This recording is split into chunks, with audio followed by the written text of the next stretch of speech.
Hey YouTube, welcome back to another episode of Along for the Drive here in Along for the Ride. And first off, I'd like to apologize for being a little late with the videos coming out here on summer holidays. We've moved into July, it's mid-July, and it's been kind of crazy. School year ended with me taking on a set of other courses for a teacher who was off on medical leave, did some major cleanup around the shop, and it's just been busy and lots of time to kind of do that kind of stuff. Wasn't really sure what I wanted to talk about on Along for the Drive, and things have happened, got some surprises for sure coming. I've been working through the motorcycle license process, and it's been a process, I'll just say that. I've got a new camera mount here mounted to the windshield of my truck. I'm gonna see how that's working. Feels like we're a little up close and personal here, but that's okay. I did it because I wanted a mount for the bike that I bought, and some people might not consider it a bike, so we'll get into that shortly. So I've been thinking about a motorcycle license for a long time, and my oldest child, they've been talking about it as well. Like, things happen spontaneously. It kind of feels like the Sea-Doo last year. Talking to some friends of mine who also mentioned the fact that they thought, this fall they would be looking at something that they could tour on together, spend some time together. I thought, what a neat idea to do that with them. And it just sparked the conversation and sparked the research again. So hit the internet, found something up at Lockhart's, the same place that I bought the Sea-Doo, and ended up buying a 2010 Can-Am Spyder RT. Take a look.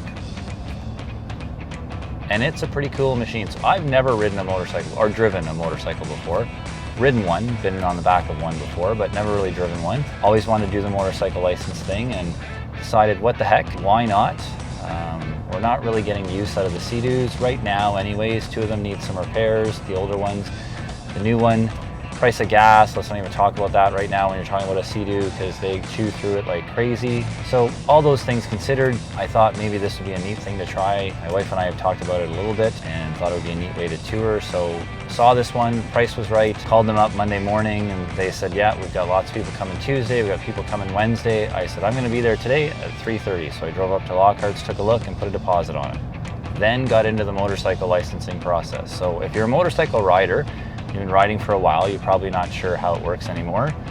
But things have changed, as you're well aware. When you get your G license, you have to do your G1, your G2, and your G. So it's a process, not like back when we did it where you got your beginners, had that for a while, and then you showed up for a 5-minute road test and got your license. My dad barely had time to get a coffee when I got my license. Long story short, the M1 now, so you write your M1, so studied for a while, went and wrote it, passed it, no problem. But when you have an M1, you can't actually drive a motorcycle because there are almost no insurance companies. In fact, out of the 5 that I called, all 5 of them said, no, they won't insure an M1 driver. So I'm like, what good is an M1 if you can't drive a motorcycle? And you have to have your M1 for 60 days before you can get your M2, which then allows you to drive with passengers and allows insurance companies, or has insurance companies, insure you. Kind of a weird process. Anyways, and your M1 expires in 90 days. So for 60 days, I guess you sit with your M1 and do whatever. So I was a little confused, and I had bought this bike, so I decided to pick it up anyways and picked it up on a trailer, trailered it to the school, had it at the school for a while, and I thought, well, I'll leave it here and I'll just drive around at the school and practice at the school, get used to driving it, which worked out really well. Turns out, in fact, my insurance company then called me back or emailed me back and said, hey, you haven't sent your bill of sale in for your bike. Are you still wanting to insure it? And I said, yes, but I didn't think that was necessary because you won't insure with my M1. And they said, well, let's talk to the underwriter. So long story short, I ended up getting insured with my M1. So I have been driving my Spyder now for probably 3.5 weeks. And I gotta say, I love it. Having never driven a motorcycle, but been on the Sea-Doo, so I'm used to that open air feel, it's fantastic. Surprisingly comfortable for a 2010.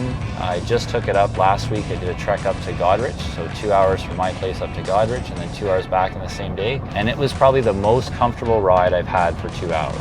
This truck has nice comfortable seats, but for some reason I get past the 1.5 hours and my leg is going numb. I think it has to do with a trip out east we did a while back. So I was a little concerned about riding the bike up to Goderich and being on it for 2 hours and not really having the opportunity to shift your position much because there's not a lot of room in the seat. But it was fantastic. So really enjoying the motorcycle life. And I know not everybody considers a trike or a 3-wheeler or a Spyder a motorcycle, but I do. One of the people that I was talking to about getting gear said, you know, you don't have a seatbelt, you don't have airbags, so that's a motorcycle. So I like that kind of definition. I also like the idea that it's open air, right? Regardless of whether I have 3 wheels or 2 wheels, there's nothing between me, there's no cabin protecting me from the outside. So, and oddly enough, despite that fact, I actually feel really, really safe on it. And I don't know if safe is the right word yet, but I do feel very, very comfortable on it. I'm not concerned about people not seeing me. The Spyder's a big machine. It's over 5 feet wide. When I park it beside the Matrix at home, it's not much difference in size. Other than having that cabin to take up physical space, it's about as long and about as wide as the Matrix. And what I do find is I find that I'm far more aware of the surroundings around me. I've always been a mirror checker, I've always been a looker, I always know who's around me, but this is a big vehicle. And when you're getting into a roundabout with this vehicle, getting into a parking lot with this vehicle, there's a lot to think about and a lot to consider. You gotta have a lot of space to kind of get in there, but with a motorcycle you don't. I like the space, I make sure I do have lots of space, but it fits in there a whole lot easier, especially with the roundabout. So I feel very aware and very comfortable driving the motorcycle. So if that's a concern for you, I wouldn't worry too much about it. I guess you got to get on it and try it. Difficulty is the only way you can do that is if you have your license and you can be insured. I'm not sure how it works when you test drive because I didn't test drive this, so just picked it up, brought it home, hadn't even been on it in terms of riding, and started driving at the school and liked it. And it's a 5-speed, so it is a manual, which is taking some getting used to. I've driven manual cars before, really like them. But on a manual car, your clutch is at your foot, gear shifter is at your hand. On the Spyder, your gear shifter is on your foot and the clutch is on your hand. So a little bit to get used to, but it's a really nice ride. A couple things that I'm surprised about. I'm surprised about how hot it is on them. There is a lot of heat despite how you're dressed. I do dress with protection, but when I first had it, I had a full jacket, so a solid jacket, and I was riding and it was like 30 degrees. Right now it's only 24 and it was hot. It was really hot. Gotta say, I've now invested in a mesh jacket, so that has certainly helped. Really neat Olympia jacket that, although looks like a jacket, has a fair bit of holes in it and mesh. So very cool that way. So gotta say, I'm really, really enjoying it. Loving the riding. I'll share more with you in the video coming next when we take a closer look at it, but just wanted to say hello and let you know that I'm still doing YouTube. Busy. I'm on my way to work on a garage that's going on this summer. I'm gonna sheet the roof, so we got trusses and stuff up. Did that on the last weekend. And now I'm gonna put the sheeting down on the roof. So busy there, doing odd jobs here and there. I got another deck on the go. So life has been busy and I haven't really been videotaping those things. I've just been kind of doing them. So teaching an international program with Columbia students, that's an interesting experience. And just lots of things going on, kind of enjoying life and just haven't had an opportunity to share that with you. And I apologize, that shouldn't be the way, but it is beautiful up here in Canada in July. And you know, I just want to be enjoying that kind of peace and being outside and not doing the vlog style thing. So thanks again for coming along for the ride and sticking around for the drive, subscribing. So I hope you're enjoying it still. I will try and do better with getting the weekly videos out. Next one will be a look at the Spyder, so it's going to need a wash and stuff. We're at the beach on Saturday, doing some sea-doing, let's hope. We're hoping that Lake Huron is going to be good weather for beaching. We haven't had much luck lately when we've headed up to Port Elgin, but we're going to do that, throw the Sea-Doo in the water and get on it. Enjoy some time up there, and maybe with the new mount, we'll try mounting it to the Sea-Doo and see if we can't get you some footage. So hope you're enjoying the summer.